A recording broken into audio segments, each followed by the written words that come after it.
I mean, we're doing a lot in oil. I don't see us getting self-sufficient in oil, but gas is huge. Our picture has changed a lot in the last 3 years in terms of energy. Now, Charlie and I might argue that over time we'd still be better off using somebody else's up and keeping our own for a long time. That's my view. Yeah, for a long time. I mean, we were an oil exporter in my lifetime, a substantial oil exporter, and might have been better if we'd been using Saudi. It would have been better. Yeah. Yeah. You can't get by with Charlie here.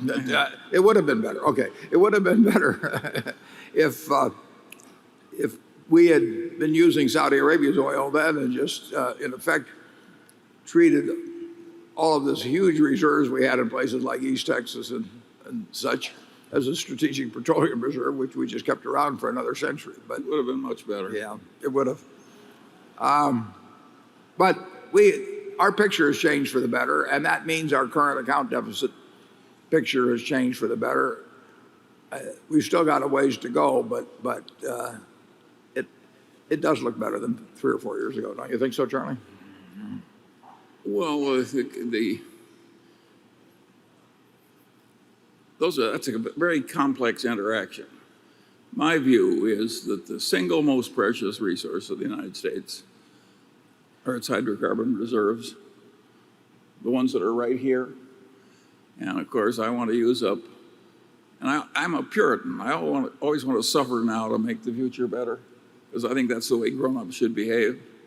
And so I'm all for using up the other fellow's oil and conserving our own. And I think the idea of energy independence is one of the stupidest ideas I've ever heard grown people talk about.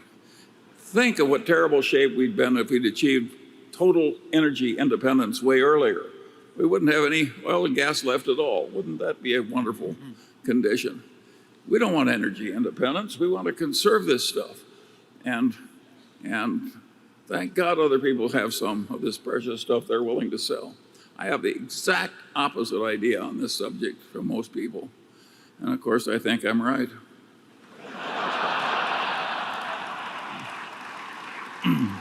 This is Charlie's version of saving up sex for your old age. No, we're going to use the oil.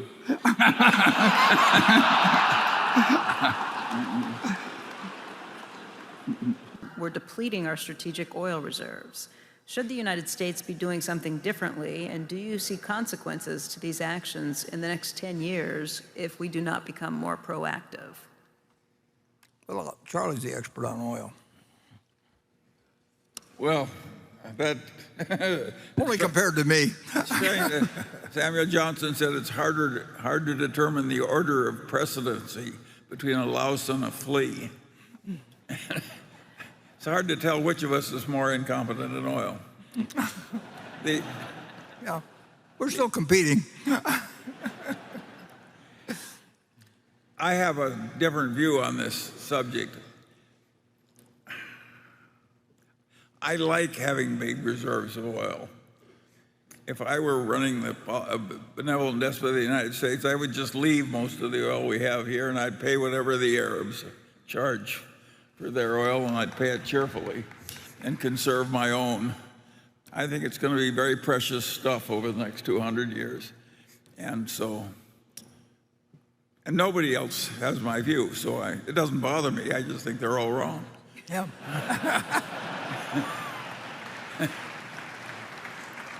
Well, but at any rate, that is not the normal view. And we've been pretty flexible in our own view. I mean, actually, the federal government is serving up however many billion barrels of the stuff that into the economy. And it wasn't that long ago that the idea that anybody produced a barrel of oil was somehow something terrible. I mean, just try doing without 11 million barrels a day and see what happens tomorrow.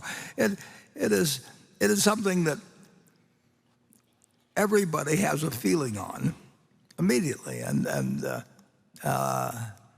this gets into a whole bunch of different tribes of sorts, and you offend an awful lot of people if you talk in any way about it. But in the end, I think, at the moment at least, most people feel that it's nice to have some oil in this country than not have it, and we're using a lot of it. And if we were to try and change over in 3 years or 5 years, nobody knows what would happen, but the odds that it would work well are extremely low, it seems to me. Charlie, why don't you say something more dramatic so you'll be the one that offended the most people? Well, if you stop to think about it, the oil industry is being so vilified now. I can hardly think of a more useful industry, and I don't know about wildcatters, but certainly the petroleum engineers I know, and the people who design our oil refineries and pipelines are some of the finest and most reliable people I know. And I see very little trouble with the oil supply thing in the United States. So I'm basically in love with Standard Oil. And I don't have this feeling that it's an evil, crazy place. I wish the rest of the world worked as well as our big oil companies.